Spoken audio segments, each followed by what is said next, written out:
Can I welcome everyone to this, the 11th meeting of the Justice Subcommittee on Policing. I can ask everyone to switch off mobile phones and other electronic devices completely. That's in the public area as well as the interview of the broadcasting system, even when switched to silent. No apologies have been received.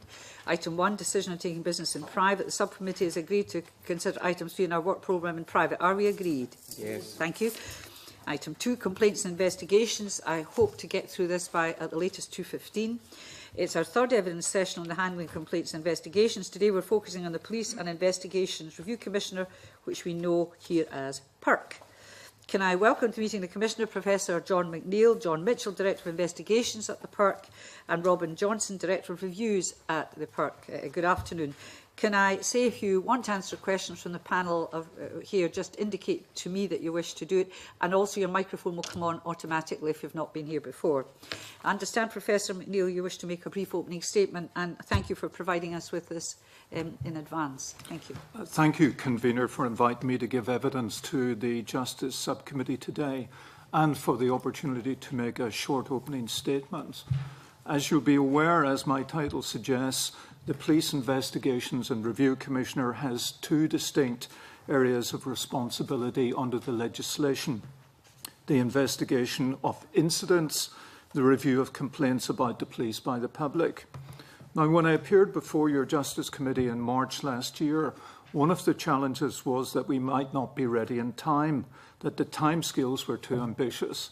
They certainly were ambitious, but we're up and running. We're carrying out investigations, demand's increasing, and Scottish Government are well sighted on our resource needs so that I can fulfil the requirements of the legislation. Now, here I'd like to pay tribute to my staff, whose professionalism, resilience, and determination, indeed their support for me, has helped me to meet the objectives that I set for myself when I agreed to extend my term as Commissioner to 2014. These were, first, to establish PIRC as fit-for-purpose oversight body that's capable of fulfilling its remit of undertaking independent and effective oversight of the police in Scotland. Secondly, to run it for at least a year so that I could provide stability and continuity in terms of independent oversight of the police in the lead up to and the early stages of a single police service in Scotland. Thirdly, begin to evidence the capability and capacity of the organisation by testing how the assumptions that were made in the drawing board compare with my actual experience.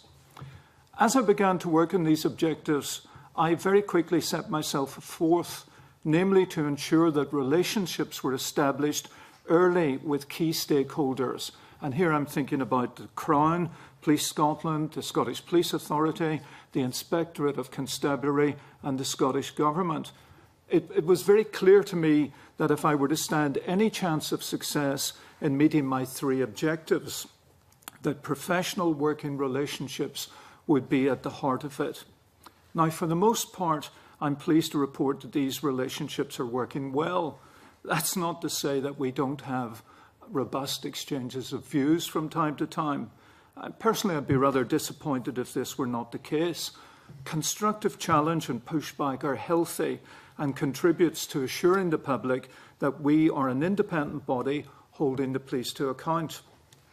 At the same time, Convener, I also set in train a public stakeholder engagement strategy in order to roll out information to the public using existing channels such as Citizens Advice and other advocacy organisations to begin to raise awareness amongst the public. Now, without anticipating any of your members' questions, I would be happy to expand on my progress towards each of these objectives during my evidence. Finally, may I introduce two of my directors, John Mitchell, Director of Investigations, and Robin Johnson, Director of Reviews. It'll be no surprise that I've asked them to lead in answering questions which relate directly to their areas. Thank you. Thank you very much. And of course, you may self-select if a question is just generated towards the panel, your panel, the witness panel, and indicate which of you would wish to take the question. Questions from members, please. Kevin, Margaret, John, Graham. Right, Kevin. Thank you, Convener, and welcome, gentlemen. In your opening remarks, Mr McNeill, you said that demand is increasing. And I wonder if you could maybe expand on that. In which areas is demand increasing? Right. I'll start my answer, and then, if you don't mind, I'll hand over to John, who will talk about demand in investigations, and Robin, who will talk about demand in reviews. I think I'd like to go back a little bit. In terms of reviews, it became apparent in the run-up to the 1st of April that there was an increase in the workload, and indeed for the first 6 months of this year, there's been something like a 50% increase in the number of complaints that I've been dealing with. With regard to investigations, I think it's important to recognise that the work of the project board, of which I was a member, was based upon the best available information at that point in time, and there has been a considerable increase in a number of areas that I had not expected. For example, death following contact with the police and serious injury following contact with the police. So what we have very quickly is, having established ourselves to go live on the 1st of April, demand has continued to increase from that date. I think, John, would you like to say something about the demand investigations? Yes, absolutely. Thank you very much, Commissioner. As the Commissioner quite rightly says, we tried to set a baseline during the reference groups to give us some form of understanding of the demand that we may face going forward. To be able to do that, we had to rely on information which was available at that time. So we then gathered information in relation to the number of deaths in police custody, the number of investigations which would be directed by Crown, conducted by police, but which may then, come 1st of April, be passed to the Commissioner for investigation. Now, when we looked at deaths in police custody, that was fairly easily understood. Numbers were available. However, the new legislation particularly brings in an investigation into deaths following police contact or serious injuries following police contact. None of that sort of information was available to the reference group at that time. So clearly that is a growth area in itself, and many of these investigations which are quite complex and time-consuming.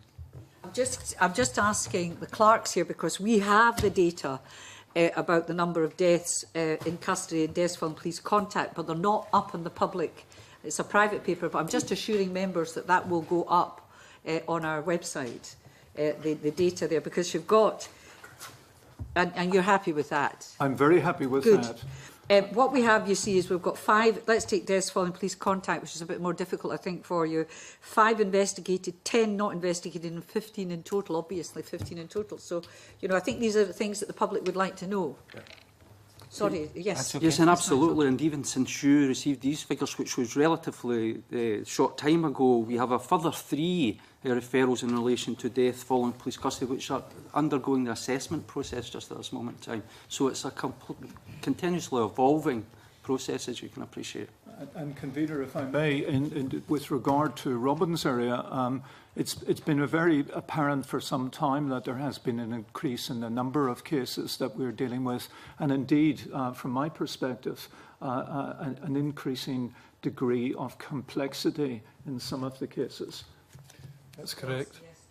The increase in cases that we received started in January of this year and has continued largely unabated since then. So as at the end of September of this year, we've recorded an increase of around 50% in cases that we're being asked to look at. That is unprecedented for us, and what we've begun to do is look at the possible reasons for this. One possible reason is that the PERC is a higher profile organisation now than the PCCS was. In addition, there was in the 2012 Act a 3-month time limit introduced for complainers to bring their cases to PERC having received a response from the police.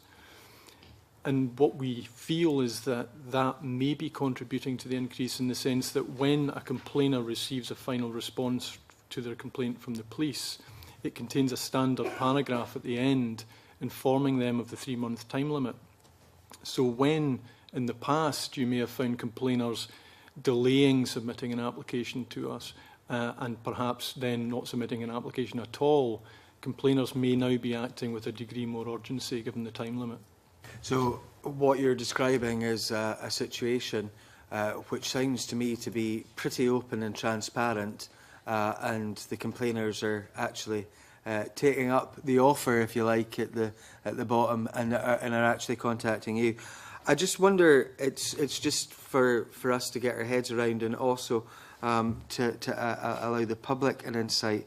And the convener talked about deaths following police custody, 5 which were investigated, 10 not investigated, 15 in total.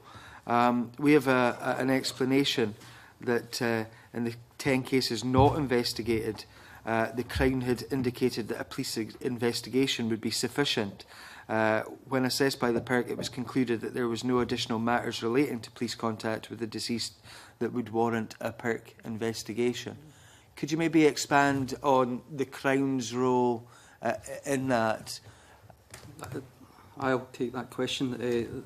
Clearly, the responsibility for the investigation of all unexplained deaths in Scotland still lies with the Lord Advocate and the Crown Office. The legislation also makes it a requirement on the Chief Constable to refer to the Commissioner for the consideration of an investigation any death where the police have had contact, either directly or indirectly, with the individual who subsequently dies. So, in real terms, police refer all deaths to Crown, as they always have. Crown, on occasions, will instruct a police investigation which fulfils that need and answers all questions and reports back to Crown in their independent state. There will, on occasions, however, be circumstances around that death which are probably more around process, where, after assessment, we at PIRC believe that there would be an opportunity to investigate and to make comment on good practice, on failing, and to give an open and clear understanding of the way that the police dealt with a particular matter. Thank you. I think that's very useful, Convener. I have one more question in this area. All I was going to add on is that, in fact, if, with your leave, we'll put the entire part, which is the bit also my colleague read out, yes, the entire part which is an annex to our papers up, which has the notes attached, explanatory notes attached to the stats. I think that would be very helpful if PIRC's content with that. Yes, certainly. And if it's helpful to you and your committee convener, we're quite happy to update the figures so yes, that they are for the first 6 months of our operation. That's exactly. That would be very helpful, because I think otherwise we're discussing stuff that the public won't know what we're discussing. So I think it would be helpful if that's up in the public domain. I've one further question in this area, Convener, and it's probably going to be unhelpful to the public again, unfortunately, but they will get to see it. And that's round about investigations into the use of CS spray. 0 investigations, 105 not investigated, and we have an explanation for that, which maybe you would like to expand on. But beyond that, it says approximately 50% of cases generally to clarify issues around cross-contamination. I wonder if you could maybe explain to me the cross-contamination situation, because there's no explanation of that. If you don't mind, I'll ask John Mitchell to do that. Thank you. The use of CS spray on occasions causes cross-contamination, others in the vicinity at that time. Clearly, we have a robust situation, pro forma type form, which gives us all the information around the use of that spray. Quite often in the early days, the box was ticked which talked about cross-contamination. We clearly went back and asked for some explanation about who was cross-contaminated and in what circumstances. On each of those occasions, it was a police officer who was cross-contaminated by his or her colleague. Okay. Thank you, Convener. I'll let other colleagues come in, because I think I've done what I'll you need to do in let this other area. I have a little role here, as Margaret Yes, Mitchell indeed. knows. I'll let other colleagues give in. And actually, it's going to be Margaret Mitchell. There you are. Thank you so much, Convener. Good afternoon. Could I ask the panel, given the Commissioner's reference to the resource needs in his opening statement and the government being well cited on these needs, if with these increases in the number of reviewing of complaints and also the new investigative role that PERC has, are the resources sufficient, not just in financial terms, but in terms of expertise? Yes. What has happened is that at regular intervals I would alert government officials to patterns of demand. So if it became apparent to me that the demand was increasing, for example, in the use of firearms that required investigation, then I would flag that up to them. And similarly, in Robin's area, they were well cited on the trends developing. As a result of that, I secured some additional resources during this current year, and at this point in time, I have 2 additional temporary staff employed in John Mitchell's area, and Robin is about to appoint. He has appointed 2 additional staff. They're just awaiting final security clearance before they take up their duties. That said, I have also advised Scottish Government that, and it's back to the reference to the growth in areas that were not anticipated by the project board: death following contact with the police, serious injury following contact with the police, and the use of sprays and other firearms. I have advised them of the trend and the need for additional resources as we move forward, and I'm confident that they are considering a business case from me.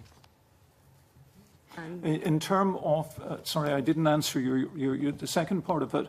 In terms of the skills mix, the skills mix in respect of investigators, I think I'll let John Mitchell speak to that.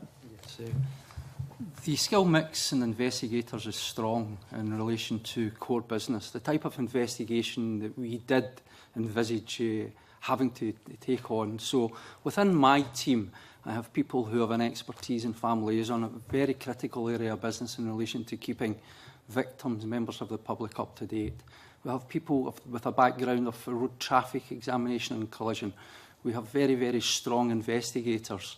We have people from a background of counter-corruption unit. We have people who have a firearms background.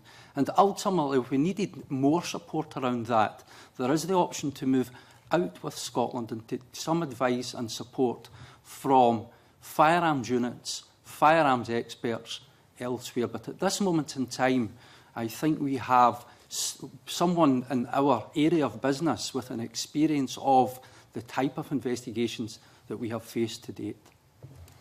Thank you. No, can I just ask one other thing? I noticed that one of the outcomes of looking at the review of a complaint, if it isn't handled reasonably, would be to recommend that an apology is issued. And I wondered if you considered that the willingness to make an apology early on in a complaint would not only improve the handling of the complaint for the person who was complaining, deal with it more efficiently and possibly save money. And you'll probably be aware I have an interest in this as I'm proposing legislation to encourage that willingness. I've been heartened by the willingness of the police to offer apology at various stages. I've been heartened by the willingness of the police to accept almost totally my recommendations for an apology. There are a few occasions in which they're not able to offer that for various reasons at that point in time. Perhaps Robin would like to add something to this, but I agree with you. You're absolutely right that an apology is sometimes the remedy that we suggest to the police. So far as 2012-13 is concerned, we're working towards a situation in which 100% of our recommendations will have been implemented by the police. The reason I say we're working towards is because there are a number of cases, a small number of cases outstanding in which we're awaiting a response to the recommendations, but we've had no indications in relation to the cases that we dealt with in 2012-13 that the police were not willing to implement recommendations, including recommendations to apologise. And if that was earlier, offered earlier by the police, perhaps it would save money and time and be more effective in not having to come to PERC at all. There is also the point, though, that sometimes what happens when the police deal with a complaint is that they'll take a particular line, a particular angle on the evidence, and it's not until it reaches PERC that we will perhaps shed light on other evidence which maybe undermines the approach that they took to the complaint. It's only in those circumstances that an apology becomes relevant, because prior to that the police will have approached the complaint on the basis that there was no need for an apology. It might also be the case that the police would be concerned civil proceedings might follow on an apology without some kind of caveat. Can I ask who signs a letter of apology? What rank? How far up does it go? Or does it matter what it's apologising for? It can be any rank up from Chief Inspector usually. Normally responses to recommendations are made by Chief Inspectors, but they can also be made by the Deputy Chief Constable himself. It just depends on the nature of the case and how far up the hierarchy. I think that's useful for people to know if they're getting a letter of apology, you know, who's signing it, whether they're even satisfied at the rank that has signed the apology, because what might seem a small matter, I don't mean in a bad way, to police, very big matter in somebody's life, and they might be a bit peeved. Absolutely. You know, if it wasn't somebody that they thought was important, frankly, that had signed. If I put it like that, not that I'm saying that superintendents are not important, but you know what I'm saying. I think I know what I'm saying. Alison. Well, thank you. You were talking about the staff that you had, Mr Mitchell, and I wondered if you could give us your view really on whether or not you're sufficiently independent of police. Now, particularly the public need to have confidence in that system, and you do have a number of staff who are ex-police officers. So can you reassure us on the independence of your Yes, I can. Why don't I start off a Commissioner's perspective on this? There's already a level of assurance built in, as you'll be aware, in respect of the role of the Crown. When it comes to PERC, it's set out in legislation the independence of the Commissioner. The work of the Commission is my work. They're my reports, they're my investigations. And my office is a guarantor of independence and the independence of approach. Now, when it comes to recruiting investigators, for example, and we did this in a very, very short time frame with great success, it became apparent to me, and I'm not trying to be flippant here, but it's not like I've bought a new house and I go into IKEA and I get a starter pack and I've got everything I need for my kitchen or the living room or anything else. There is no way in which I could access the skills that I require in order to gain credibility, in order to provide effective investigations for members of the public without having a spine of experience running through the organisation. In addition to that, and John Mitchell will expand upon this, I'm sure, we have added to that, as he's already mentioned, a range of investigatory experience from non-policing backgrounds.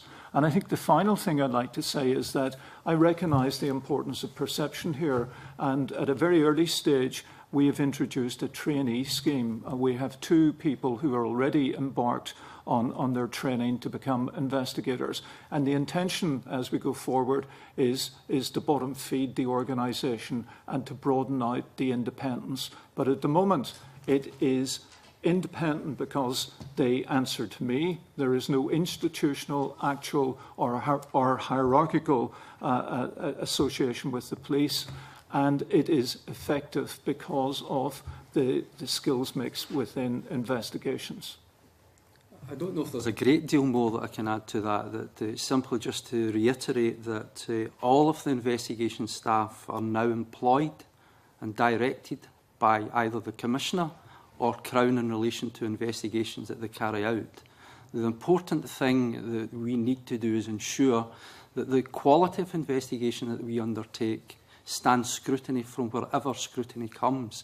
And we hope that that will build confidence and make some difference in relation to perception in some areas. And I don't really think there's much more I could add to that. Well, I'd like you to explain directed by the Crown, which I was interested in that phrase coming in. Okay, so we are investigating a matter which is a criminal matter, or we are investigating a matter in relation to death which may go to a fatal accident inquiry. Crown direct us in that investigation. They instruct the Commissioner to undertake an investigation into the circumstances. We then report our findings back to Crown and liaise closely with Crown throughout the lifespan of that investigation. Has that always been the case? Is this new? Well, only as far as the PIRC is new. In the past, that role would have been performed by the police, who would have spoken and liaised directly with Crown. So it's new because you're independent. It's new because we're new, and that's that's where the independent element is strengthened again. So, yes. in fact, what we have, Convener, what we have now is a strengthening of the independence and what the current arrangements guarantee is that it is seen to be independent because of this break in the link between the police and the separation now where the investigators work for me. Do you have unfettered powers of disclosure of all relevant documents and things that you want, and indeed attendance of witnesses? The powers are quite considerable, and the powers extend under RIPA and RIPSA as well. I think probably from an investigatory point of view, you've assured me, and I'm sure you'll assure the committee, that the powers are sufficient to carry out the investigations. Yes, I would agree wholeheartedly with that. The powers that we have are the same as the powers that a constable in Scotland has when undertaking specific investigations. I think they're more than sufficient at this time. Fine. And you also spoke about your recommendations being working towards 100% uptake. Can you explain to the committee how you monitor the take-up of the recommendations and at what point you follow them up to make sure that they're properly, wholeheartedly endorsed? We don't regard a case as closed until the recommendations are implemented. And so what we've created is a database which contains details of every recommendation that we make. The police have generally 28 days in which we expect the recommendation to be implemented, although there will be cases where there is, for example, a recommendation to review procedures in relation to a particular area, that might take longer than 28 days. We'll continue to remind the police in relation to the recommendations until such time as we've received a response. And as I say, so far as 2012-13 is concerned, I think we are already at 96% implementation. The reason why it's not 100% is not because they have refused to implement recommendations, but simply because we're either awaiting a response or we're evaluating a response to check whether the recommendations have in fact been implemented. And what I do as Commissioner is each month when we have a case handling review, we review the implementation of the recommendations. And if I might, Convener, I mean, each case will have specific recommendations for a specific force or specific officer, but there will be, I think, what they call these days learning points or good practice for the rest of the force. Do you also roll that out and monitor how that's taken on? Yes, we make a distinction between recommendations and what we refer to as learning points. Recommendations are made in relation to a specific matter. Learning points are of more general application, so they maybe raise issues that the police service in general can learn from. That was probably more relevant under the previous system where there were 8 separate forces. Now there is one. But we still draw the distinction between the two. So learning points will be, for example, in relation to a set of procedures where we say that it would be useful if procedures were adapted in a particular way. It doesn't carry the force of a recommendation in the sense that we're not actually asking them to do something. We're simply asking them to take note of something and spread the learning throughout the organisation. If I may add something to that, increasingly, as we move forward and as we deal with more investigations, invariably we will identify learning points that arise from that. And so we will again advise all the key bodies of those learning points. These will be recorded, I take it. Although they're a gentler way, these are recorded. Presumably, if learning points are not learned from, you'll have something stronger to say. Yes, that's an excellent point. There's quite a gap between learning that's identifying learning and actively taking it forward. I have to say that my experience of police to date is that they've received this positively. It's not very often I get told I've made an excellent point. I'm delighted. I think I'll leave now. That's made my day. Graham. We'll need to turn that around somehow. Can I go back? Good afternoon, gentlemen. Can I go back to what you said right at the start, Commissioner? You talked about the good relationships which are working well currently. The bit that most interests me, and I'm sure colleagues, is that you also mentioned robust exchanges of views take place. Could you share with us the areas which generate those robust exchanges and how are they resolved? Yes. Let me go back to my previous incarnation as Police Complaints Commissioner of Scotland. One of the things that I was quite concerned about there was that when we had disagreements, that the disagreements should not inhibit or prevent us moving forward in our work. And I used the example of it being uncomfortable to be criticised, but the relationships need not be acrimonious. And I've continued that approach.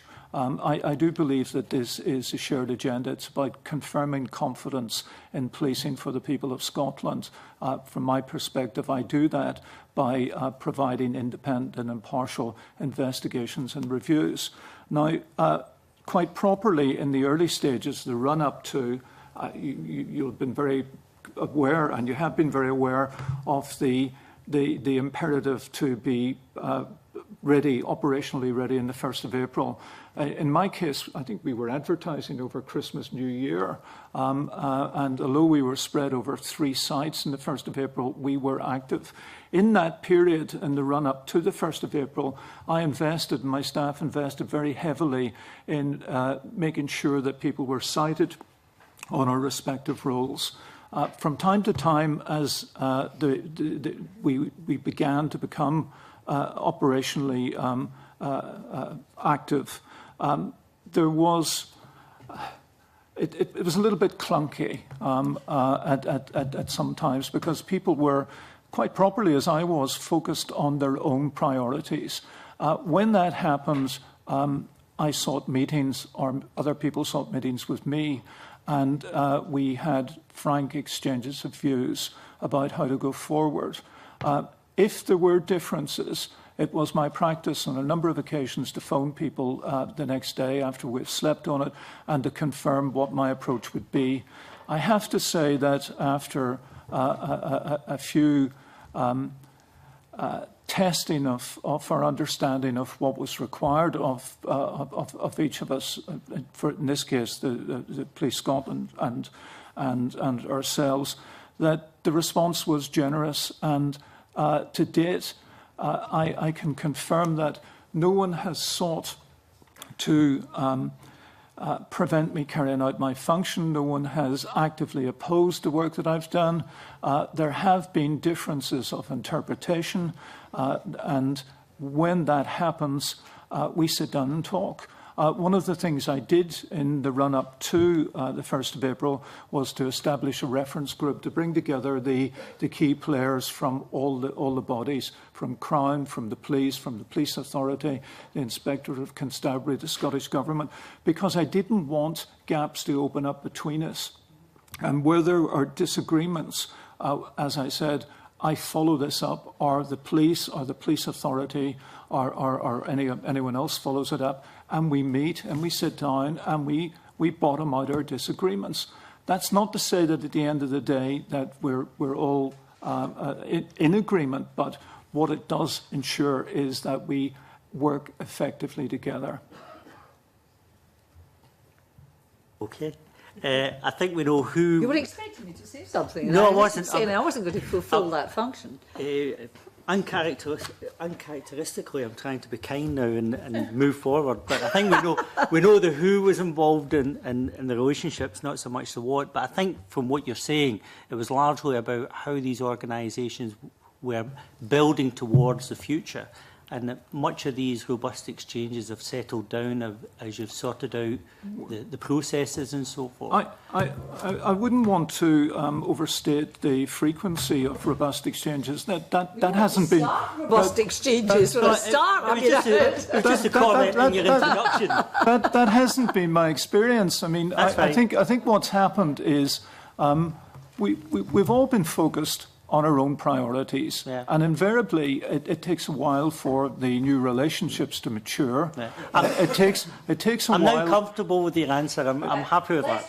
Let's move I'm on. conscious of the time. Yes, please. Could you give us some insight? You talked about the growth in your business. Could you give us some insight into the size of your organisation now and budget, and compare it to the size and budget of the predeceased organisation, if you can give it that way?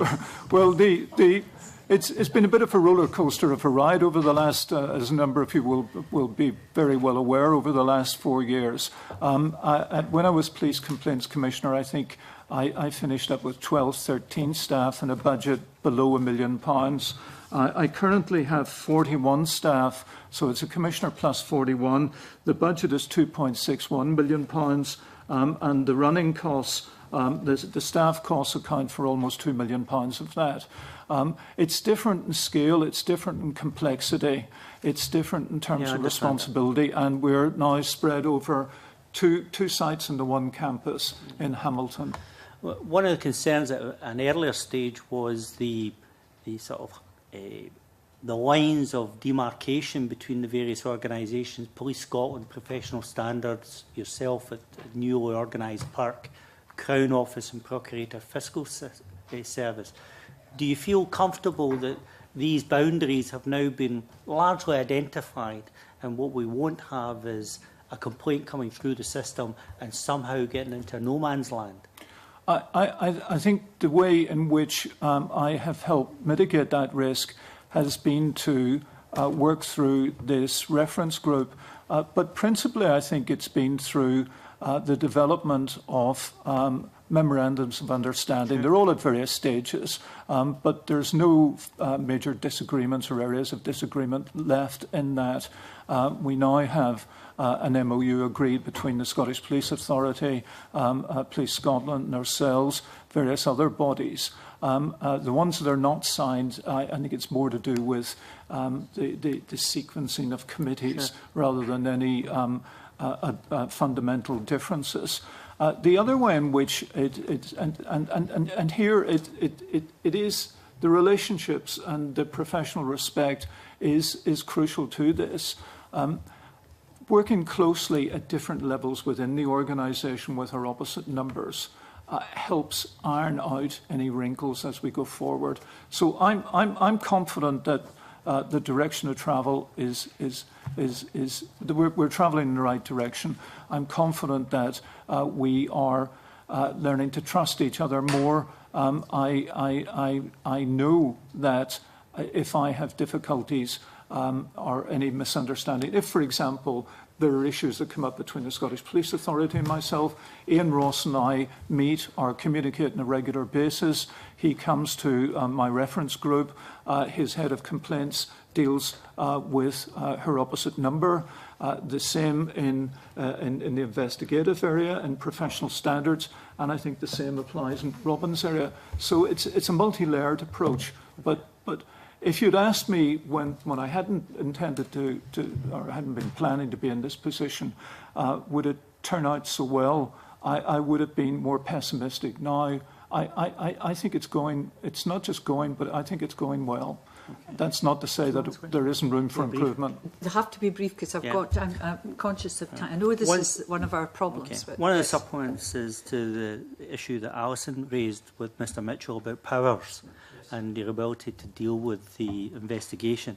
There's been some controversy in England about the ability of investigative bodies to compel police officers to come forward and make operational statements and give an account of circumstances. You don't have powers to compel.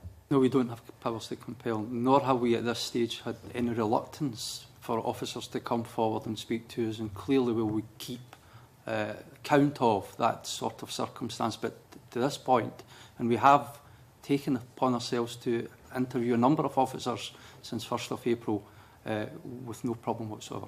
Yeah. Looking forward in the future, do you see yourself needing to move in that direction, or do you feel that your experience and your knowledge of current challenge is not foreseeable? Well, I think we would have to keep an open mind on that one. I think we would have to go around the business of gathering evidence to sustain further powers, and certainly we will do that. But as we stand just now, I do not envisage any problem in relation to that. The final one's a very brief one. Oh, I thought it was 2. That's 3. No, I'm counting. No, Also, no, I thought that counting. was just a clarity I was achieving there. The final one's about the National Crime Agency, comes into being next week. You previously had the ability to review situations with serious organised crime agency if they were involved in incidents in Scotland. Will that now extend to the new agency as of Monday? Yes, it will, and there is an MOU sitting waiting to be signed on the 7th. Thank you. It's a good question. John, have you had any of your questions left? In part, Convener, I'm in an awful good mood. you may be dismayed. Good afternoon, panel. I'm going to go back to the deaths in custody, if I may, please. And lest the public are over concerned, given the many, many thousands of dealings we have and the number of vulnerable people we're taking in, people shouldn't be alarmed about that. I'm trying to get my head around the relationships and some of the questioning that we would have done in advance of the changes that came in. And our understanding of initial responses. So there is an obligation for the police to report all deaths in custody to the Crown. We know that. We also know there's an obligation on the Scottish Police Authority, SPA and Police Scotland to advise you of all deaths in custody. All deaths following police contact. Ah, right. Now, so you'll be made aware of them all, but only have had some referred to you by Crown Office Yes, for further indeed. investigation? Yes, indeed. Is there a facility for you to say, nonetheless, we would like to, although we've not been requested by Crown, nonetheless, we would like to look at that particular case? Yes, there is, and it's more around process and procedure. So ultimately, where we have a death in police custody, deaths in police custody today have all been referred to us to investigate. There is a wider definition of death in police custody, and it seems to encompass this following police contact. You see from our notes earlier that on occasions Crown have decided that there is no requirement for a full independent investigation by PIRC into all aspects of death. However, we do get the information and we do assess the information that we receive. Sorry, And if we believe that there is an opportunity to comment either positively or negatively on that, we would speak with Crown, agree a terms of reference for our further investigation and take that forward. Right, so that brings me to my point then. Some poor souls found dead in a cell. At what point are you advised? Well, again, as soon as practicable thereafter, and we would liaise with Crown, it is important at the earliest opportunity we are able to put that independent element into play. Indeed, but there may well have been some investigation initiated. Yes. And some response. Yes. So when you say you have documents, or what is it you have if you've not had the case referred to you by Crown? Well, ultimately, Crown will refer deaths which are clearly defined under the death in police custody by Crown. We then get access to all documentation that Police Scotland may have at this stage, and then we continue that investigation further. So just to confirm then, so when it says in the note we have of your figures here, all deaths in custody are referred to Crown? Yes. Which may then refer them, may then? Yes. So I'm trying to understand, notwithstanding the fact that the incident hasn't been referred to you by Crown, you're taking the decision to look at aspects. And what is that decision based on? No, that's sorry, not, I'm not meaning to put... that's not the case. The circumstances are that, yes, police are required to notify the Commissioner of all deaths following police contact. Yes. The Commissioner may choose to investigate some of those. Clearly, if there's a Crown instructed investigation, we do not want to be duplicating work nor cutting across that. So the operational response would be for us to contact Crown, get an understanding that the investigation is ongoing, on occasions by Police Scotland under the direction of Crown, but we may have an interest in particular areas of that investigation around process or procedure. We would then agree with Crown that it would be appropriate for us to look at investigating some of those processes and procedures to enable us to report back, as I said earlier, good practice, bad practice, whatever learning may be available. No, I understand the outcome. I'm trying to understand what's different between a death in custody that the Crown decide not refer to you, that you nonetheless choose to take on. I could maybe give an example then. You may very well have a set of circumstances where there is a missing person who unfortunately ends up as a deceased person. The response to that would be for the police to investigate the circumstances behind the death and report it as an unexplained death to the Crown. That is not the type of death that would be a death in police custody and would require a mandatory fatal accident inquiry. However, it will be referred to us with the circumstances outlined. There may be aspects of the process which the Chief Constable is asking for us to look at and to determine whether police behaved correctly, what they did well, and what maybe was not done just as well. And that gives us that opportunity to have a second investigation into that. I suppose what I'm asking is, you know, you'll have quite a heavy workload. Yes. And it's very important that there's public confidence Yes. and an independent element. But it's the, if you like, the self-initiation of a workload that I'm wondering about here.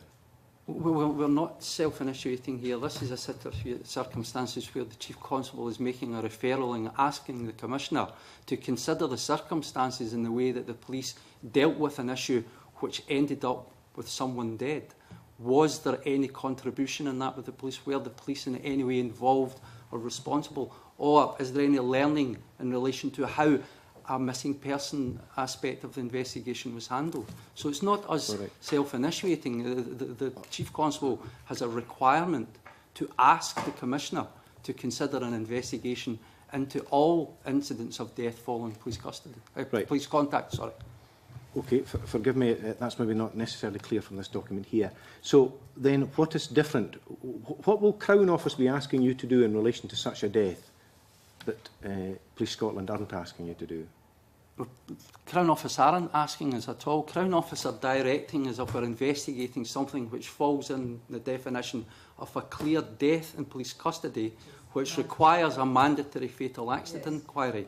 There is a death following police contact where there may be some learning in relation to process or procedure that police adopted but will not necessarily end up in a fatal accident inquiry.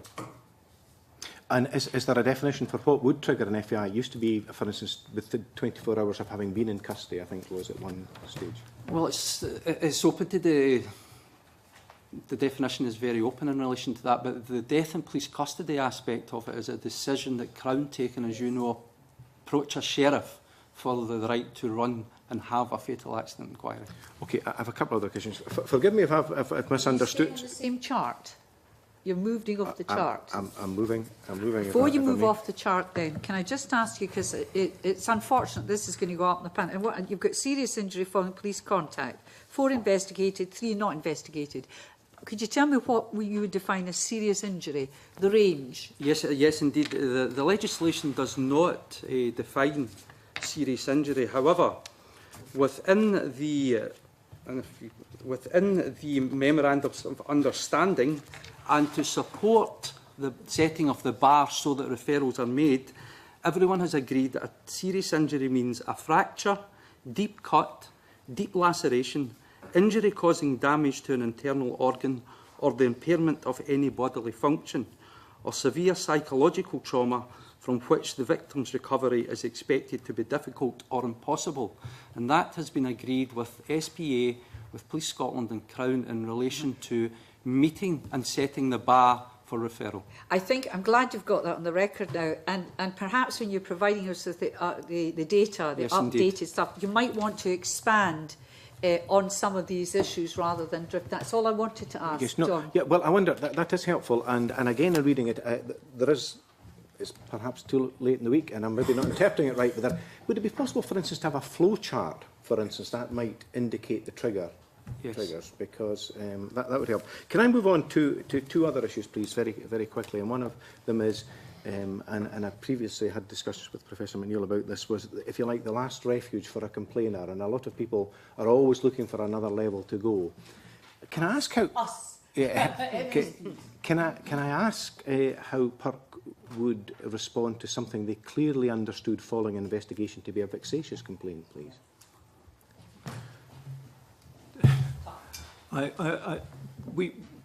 The whole issue of dealing with individuals who, for a variety of reasons, many of them understandable, are not easily or readily satisfied, can take up, as you well know, inordinate amounts of time and, in a small organisation, disproportionate resources.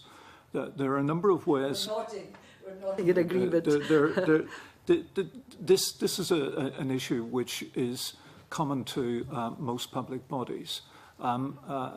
Sometimes I spend quite a bit of time in this, and I'm satisfied with what happens. On other occasions, it's not the case at all. Robin, would you like to talk us through the firing sequence here? Yeah. Like most public bodies, we have in place a policy to deal with individuals who impose a disproportionate burden on resources, or perhaps who are aggressive or abusive to staff. And where that happens, where that behaviour becomes apparent, what we'll do in terms of the policy is to write to the individual concerned, first of all, to highlight the behaviour and to essentially ask for the behaviour to stop. Where that doesn't work, we have, in terms of the policy, the ability to restrict contact with the individual. Now, that may be restricting contact through telephone on the basis that the individual was abusive. It may be restriction in terms of not providing a substantive response to correspondence, which raises issues that we've already dealt with. And what we do on a monthly basis is the senior management team will sit down and review any individual who has whose contact is restricted. Where we consider that it's appropriate to extend the time in which that individual has restricted contact, we will write out to the individual concerned and ask them to make representations if they see fit, and we'll then make a decision based upon our own views and those of the individual concerned. It's a very, very difficult issue for most public bodies, because as a public body, instinctively, you do not wish to restrict contact with someone who's trying to use your service. Equally, when staff are being abused on the telephone, or where we find ourselves in a position where our ability to review other cases is being prejudiced because of the amount of resources being unjustifiably taken up by a particular individual, then we have to take some steps to try and remedy that. The important thing is that the policy must at all times be applied fairly and consistently, and I think we achieve that in general terms. That's a very direct one. And if following an investigation you formed the view that someone had made a false accusation of crime against an individual, would you report that matter to the Procurator Fiscal? There is, and if not, why not? There is a provision where, if we become aware, we have a memorandum of understanding with Crown Office, and there is a provision in that document which states that if we become aware of a criminal offence, then we will refer that matter to Crown Office. I think from memory we have done that on one occasion. What sometimes happens is that rather than referring it to the Crown, if we come across someone who is perhaps threatening on the telephone and who is perhaps posing a risk more widely, we might report that directly to the police, who may then take action in relation to the individual. There's a huge frustration, or certainly was in my day in the police service, at what people saw were false accusations that were made. Now, a lot of them were made out of misunderstandings, but there was a very small percentage that were criminal accusations, and I would just really be grateful to hear some reassurance that in the rare occasions when that does surface, and setting aside that you want to be accessible, you want to be seen to be supportive, that the appropriate action would be taken on these people. That's absolutely right. I mean, if we come across the commission of any criminal offence, we would either report that directly to the Crown under the Memorandum of Understanding or report it directly to the police. Yes, thank you very much. False accusations, whether these would be, I think it was false accusations you're referring to. Well, yes, they would clearly have to prove criminal intent with them. I accept that. And there could be accusations that are inaccurate, but they're based on false premise or false information. But the clear malicious ones was what I was seeking assurance on, and I think I've received that. Yeah, I mean, if it's a malicious allegation, a malicious complaint, it is a criminal offence and it would be reported. Thank the you very difficulty is identifying those. Indeed. Indeed. Thank you. Can I, and also if you have someone with maybe mental health issues and so on, you would be terribly, there's a whole lot of complexities in this as politicians, but also we're in casework, I think is the case with each one and its merits and individually. Roddy, you'll be the last questions here. Okay. And welcome to Mr Campbell. Yeah, indeed. He's found us so enticing, he's come along. Good afternoon, Commissioner. I just wanted just to touch on the question of resources and the increase in the workload, whether you observed any trends where you thought it was going in the next 4 to 5 years, and whether you thought there was a risk that the catch-all investigations in relation to any matter affecting the SPA or Police Scotland, where you thought it was in the public interest to investigate, might be squeezed out because of that. Let me see if I can recap what I said earlier about the resources. The resources that I have at the moment are sufficient. I've had an additional resource granted by the Scottish Government. John will have an additional short-term resource. Robin will have an additional short-term resource. As we go forward and as the demands increase in the organisation, we will have to revisit that from time to time. I think it's equally relevant to say that the organisation has to have an ability to flex or to surge in response to some demand, and that type of demand might be something that is in the public interest or is a complex, lengthy investigation that we're required to carry out. I'm fairly relaxed about the resources at the moment. It's demanding, but as I said, I have a business case in, and Scottish Government are aware of the need, and I have a certain ability to begin to deal with that in-house myself. In terms of the public interest being squeezed out, I mean, there are a number of different people used to get, a number of my colleagues, some of people you will know quite well, we get exercised about public interest. The excitement around that has died down as we've gone forward 6 months into it. One interpretation of public interest might be that I would only exercise it when, and been crude here, when the sky fell in. It was something so dramatic that Parliament, the Justice Secretary, the media, the public would all be demanding some form of action. I think a much more relevant way, from my point of view, of looking at it is that it's a general catch-all. If the powers I have are not appropriate or not at this time sufficient to cover that situation, then I would exercise it. I've exercised it once in 6 months, and that's back to the point about us teasing out our respective stances and responsibilities. That wouldn't happen now. It was exercised without fuss, and I secured complete cooperation from the police in that way. So that's a rather long-winded way of saying I'm quite confident that this is an additional, it's a valuable power, and it's one that, unlike I believe in other jurisdictions, is certainly not subject to ministerial direction or ministerial veto. I think in the Republic of Ireland it's only been used once, and that's in a long and complex inquiry that's still ongoing. I'm sorry, we're always truncating things. There's much more that we might wish to ask, but can I thank you very much for your evidence and attending today. Thank you indeed. And if you feel there's something we ought to have asked and we haven't asked, feel free to let us know. And we look forward to receiving the revised data with explanatory notes, I think, which would be helpful to PERC. Thank you very much. Thank you. If we now move into private session, if the members and the witnesses who are leaving will forgive me, I'll go straight into... Well, I can't. I've got to wait for the room to clear.